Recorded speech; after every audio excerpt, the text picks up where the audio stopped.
ఉల్లిగడ్డలు మరి అదే విధంగా టమాటో విక్రయ కేంద్రాలు ప్రారంభం చేయడం జరిగింది.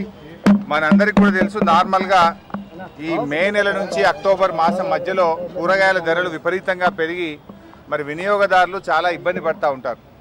సో ఇటువంటి సమయంలో హైదరాబాద్ నగర ప్రజలకు తక్కువ ధరకే కూరగాయలు ఇప్పించాలనే ఉద్దేశంతో మార్కెటింగ్ శాఖ ద్వారా ఈ యొక్క కేంద్రాలను ఏర్పాటు చేయడం జరుగుతూ ఉంది.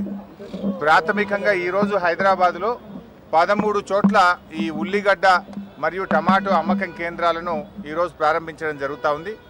ఓపెన్ మార్కెట్లో 30-35 రూపాయల వరకు ఉల్లిగడ్డ ఉన్నటువంటి పరిస్థితుల్లో మరి మహారాష్ట్రలోని నాసిక్ నుంచి ఈ ఉల్లిగడ్డలు తెప్పించి మంచి నాణ్యమైనటువంటి ఉల్లిగడ్డల్ని 21 రూపాయలకే హైదరాబాద్ జంట నగరాల ప్రజలకు అందించే ఉద్దేశంతో ఈ యొక్క కార్యక్రమాన్ని ప్రారంభించడం జరిగింది.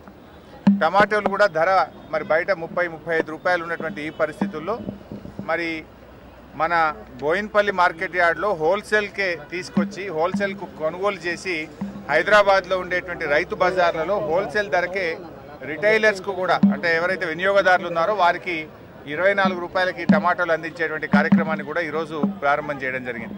అంటే ఇది ప్రతి సంవత్సరం కూడా నార్మల్గా ఈ సమయంలో ఈ ధరల వ్యత్యాసం బాగా ఉండి వినియోగదారులు ఇబ్బంది పడుతూ ఉన్నారు కనుక ఈ యొక్క కార్యక్రమం తెచ్చాం.